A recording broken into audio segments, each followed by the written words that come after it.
Ilan. Bonjour. Et merci d'être avec nous. Vous êtes professeur de sciences politiques à l'université Bar-Ilan de Tel Aviv.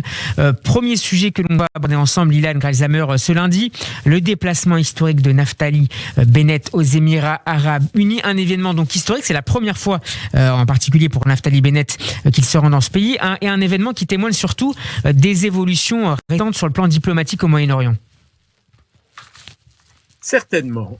C'est un déplacement très important. D'abord très important pour Naftali Bennett qui s'affirme Premier ministre et qui a besoin de s'affirmer. Évidemment, chaque fois on fait la comparaison avec son prédécesseur Benjamin Netanyahou. Donc c'est important qu'on le voit bien dans les Émirats avec le prince héritier. Mais surtout, ça montre que la normalisation continue, il y a des accords signés, tout cela est très positif. On le dit fréquemment, c'est à mettre en rapport aussi avec le réchauffement des relations entre les Émirats et l'Iran. Israël compte bien ne pas laisser les Émirats dériver en quelque sorte, et donc c'est le renforcement des relations. On peut ajouter à cela la rencontre de football qui a eu lieu hier entre les jeunes Israéliens, l'équipe d'Israël jeune et l'équipe des Émirats. Bref, un réchauffement général, et évidemment celui qui n'est pas très content, c'est Netanyahou, parce qu'il a été l'artisan de ces relations et des accords d'Abraham avec Trump. Et au fond, c'est Naftali Bennett qui cueille un peu les lauriers de cette évolution. Est-ce qu'il y a eu d'autres déclarations importantes au niveau de la classe politique israélienne, justement pour justifier, voire demander une accentuation de ce rapprochement avec le monde arabe à l'occasion de cette visite? Oui, certainement. Certainement. D'abord, sur tous les plans, le plan économique, le plan commercial, le plan aussi de la recherche scientifique et des universités, que je connais bien, il y a maintenant des projets communs, il y a des accords signés, tout cela est très positif. Du point de vue d'Israël, l'évolution des relations avec les Émirats, mais d'ailleurs aussi avec le Maroc, il faut le dire, est une évolution très positive. Enchaînons maintenant, Ilan Gralzamer, avec les négociations sur le nucléaire iranien. Elles patinent toujours, même si Téhéran affirme ces dernières heures que des progrès sont à noter.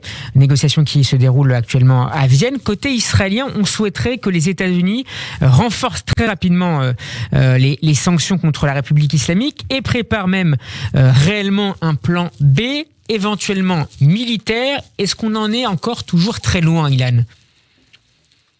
Bon, disons que c'est le premier sujet dont on parle en Israël actuellement. On suit de très près ce qui se passe à Vienne, on suit de très près les efforts faits par les uns et par les autres pour rétablir l'accord qui avait été annulé par Trump en son temps. Israël voudrait que les États-Unis manifestent une bien plus grande fermeté à l'égard de l'Iran. Ça veut dire d'abord renforcer les sanctions, ne pas les diminuer, ne pas les supprimer, mais ça veut dire aussi exiger des changements importants dans l'accord qui avait été signé et qui comprenait beaucoup de trous, beaucoup de lacunes qui ne plaisaient pas du tout aux Israéliens. Donc, nous voudrions que les États-Unis soient plus fermes dans leurs négociations. Or, il se trouve que ce n'est pas exactement la direction que suit Joe Biden et que suivent les États-Unis aujourd'hui. Donc, je dirais qu'il y a une inquiétude en Israël, surtout quant à l'évolution des États-Unis dans cette affaire. C'est pourquoi Benny Gantz s'est rendu maintenant avec le chef du Mossad aux États-Unis. Il a eu des discussions très fermes avec les Américains et il a répété que de notre point de vue, les préparations à une éventuelle attaque militaire des installations nucléaires de l'Iran, c'est vraiment à l'ordre du jour. Et tout ça est pour influencer au moins les Américains pour qu'ils aillent dans le bon sens. Ilan Gralzamer, quels sont les leviers dont disposent les autorités israéliennes ? Malheureusement, Israël a peu de leviers sur les États-Unis. Je dois dire que c'est en grande partie de la faute du précédent Premier ministre d'Israël, Benjamin Netanyahou, qui avait lié totalement son sort et le sort d'Israël au Parti républicain et à Donald Trump. Bon, Donald Trump n'a pas gagné les élections. Il y a maintenant les démocrates au pouvoir. Je ne dirais pas que nous avons le même type de relation que celle que nous avions avec les États-Unis il y a même à peine un an.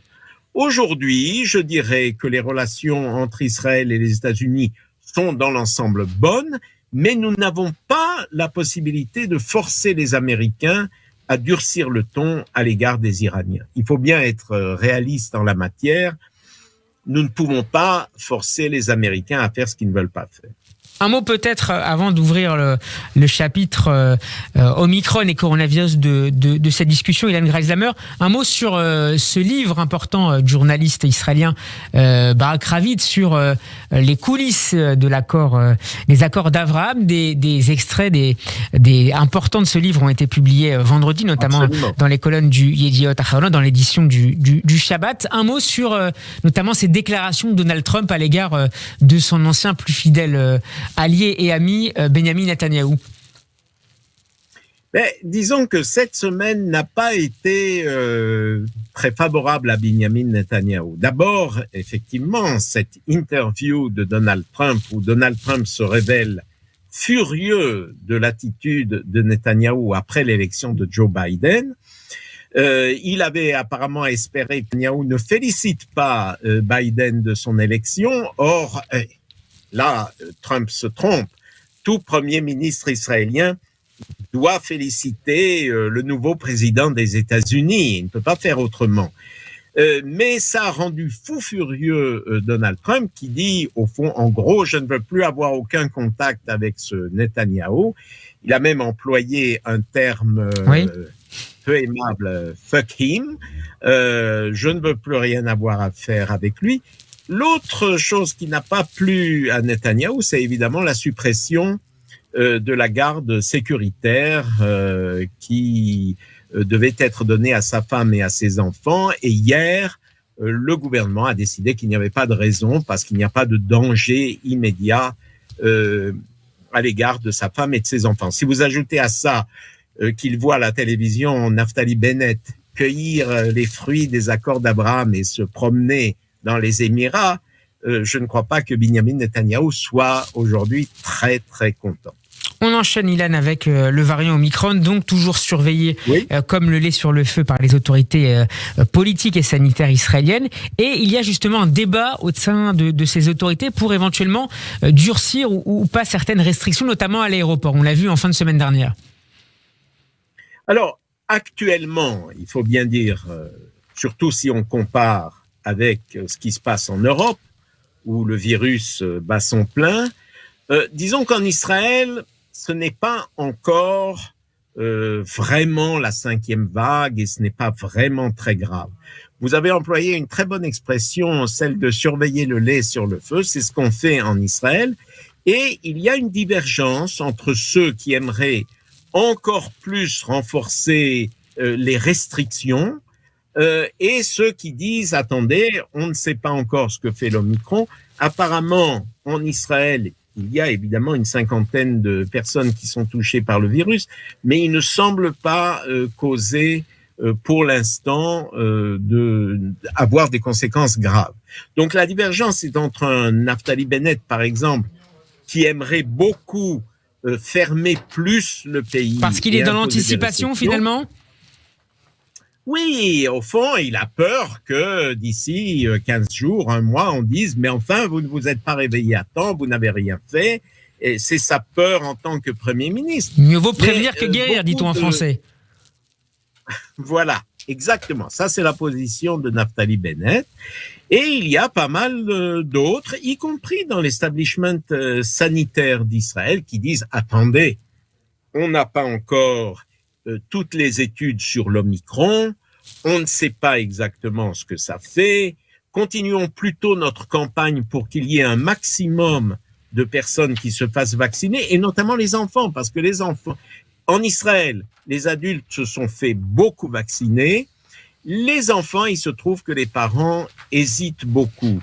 Et donc, ceux qui ne veulent pas de nouvelles restrictions demandent surtout qu'on continue en Israël la campagne de vaccination et qu'on fasse le maximum pour que le plus de gens soient vaccinés. C'est ça la divergence essentielle entre les deux camps, si vous voulez. Merci beaucoup, Ilan Greisamer, pour cet éclairage.